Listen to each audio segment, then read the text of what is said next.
The involvement of imperialist powers in the territory of the Democratic Republic of the Congo, also known as the DRC, has deepened the country's ongoing civil war. With hundreds of thousands dead and at least 7 million displaced, the crisis in this African nation has shown no signs of resolution for nearly 30 years. Since 2022, the conflict has reignited, with a rebel-armed group known as M23 fighting government forces in the eastern provinces. Over the past month, the group has captured 2 provincial capitals and is advancing rapidly with the support of the Rwandan regime, Congo's neighboring country. The rebels control vast deposits of rare minerals, which they smuggle into Rwanda and sell to major international mining monopolies.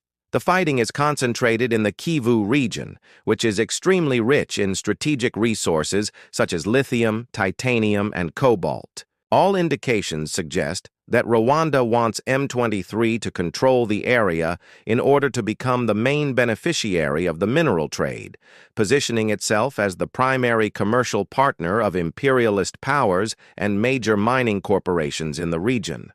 A strong indication of this strategy was the signing of an agreement between the Rwandan government and the European Union on January 19, 2024, a memorandum of understanding aimed at facilitating the exploitation of rare minerals under Rwandan control. Colonial plunder Congo is a historical victim of the greed of imperialist powers.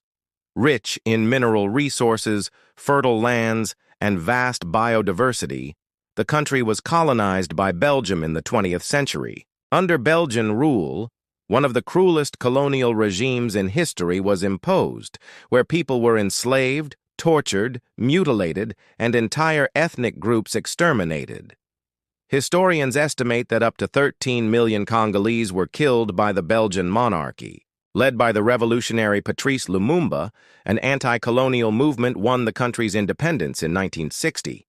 However, in retaliation for his internationalist stance and opposition to imperialism, Lumumba was assassinated in 1961 by Belgian and American military operatives. Following Lumumba's fall, imperialist interests installed a pro-Western dictatorship led by General Mobutu, who remained in power until 1997. Mobutu's downfall triggered a war in which nearly 10 countries in the region invaded and occupied parts of Congo, taking advantage of the chaos. In 1999, under the pretext of stabilizing the region, the United Nations established one of its so-called peacekeeping missions in the Congo, involving troops from over a dozen countries. These forces remain in the country to this day, without having brought peace or national unity. In reality, the presence of the so-called blue helmets has contributed to the intensified exploitation of Congo's mineral resources in government-controlled areas, maintaining the country in a state of neocolonial subordination. Imperialist crimes. The situation in the Congo worsens daily. Massacres with hundreds of casualties and sexual crimes are reported across several provinces. Rwanda's interference today serves the interests of Western imperialism and major mining companies.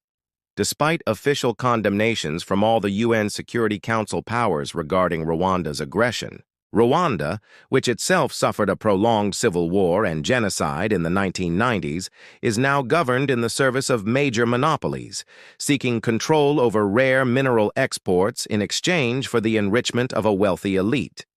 The country already accounts for 30% of global tungsten exports, a mineral crucial to the ammunition and military alloy industries.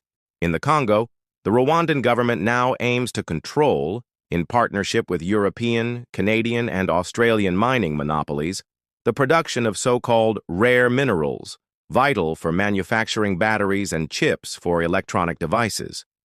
To this end, Rwanda finances and arms the M23 rebel group, even deploying its own troops to intervene in battles between the Congolese state and the rebels. Although not directly involved in the fighting, European and U.S. imperialist powers are maneuvering behind the scenes, exploiting internal divisions within the Democratic Republic of the Congo. This is primarily due to the growing influence of China and Russia in the region. China is already the main investor in infrastructure projects across almost all of Central Africa, most notably in Angola, which shares the DRC's largest border. Russia, in turn, has expanded the operations of the Wagner Group, particularly in the Central African Republic, which borders Congo to the north. This geopolitical context, coupled with Congo's lack of infrastructure, which raises the cost of mineral extraction, has positioned Rwanda as the primary ally of the European Union and the United States in the region. Through Rwanda, the M23 rebel group, and UN troops, imperialism manages to keep the Congolese territory divided, easing the exploitation of its people.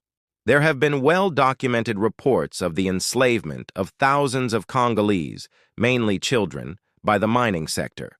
According to UNICEF, at least 40,000 children are exploited in cobalt mines in the south of the country, all in the name of profits for companies such as Apple, Google, and Tesla.